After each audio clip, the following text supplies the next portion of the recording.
দুঃসংবাদ দুঃসংবাদ দুঃসংবাদ দুঃসংবাদ বাংলাদেশিদের জন্য আবারও দুঃসংবাদ। ইউএইতে ভিসার আপডেট দিয়ে দিছে 2026 সালের। 2026 সাল পর্যন্ত ভিসা বন্ধ, একবারে ব্যান। ওনারা আপডেট দিয়ে দিছে গুগলের মধ্যে। এখানে লেখা আছে UAE visa ban countries list in 2026। এখানে লেখা আছে Afghanistan, Libya, Yemen, Somalia, Lebanon, Bangladesh, Cameroon, Sudan, Uganda আসার আলো বন্ধ। যারা দালালরা গুফের মিজেন তেল দিতেছেন গাছে কাটাল থেকে, রাস্তা বন্ধ, ব্যবসা বন্ধ, বিজনেস বন্ধ। তো মাঝে থেকে আমরা সাধারণ যারা প্রবাসী আছি তারা কষ্ট পাইতেছি আর কি।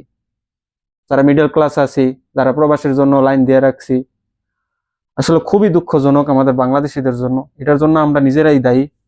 গভর্নমেন্টের সব জায়গায় দায়ী করা যাবে না। বাংলাদেশ গভর্নমেন্টে আমাদেরও দোষ আছে। আমরা একটা অসভ্য জাতি, আমরা একটা উচ্ছৃঙ্খল জাতি। আমাদের কথায় কথায় মাথা গরম হয়ে যায়, যার তার সাথে ঝামেলায় জড়াই যাই, আমরা তর্ক করি বেশি আমরা। তো সবাই ভালো থাকবেন, ভালো লাগলে ভিডিওটা শেয়ার করে দিবেন যাতে সবাই জানতে পারে।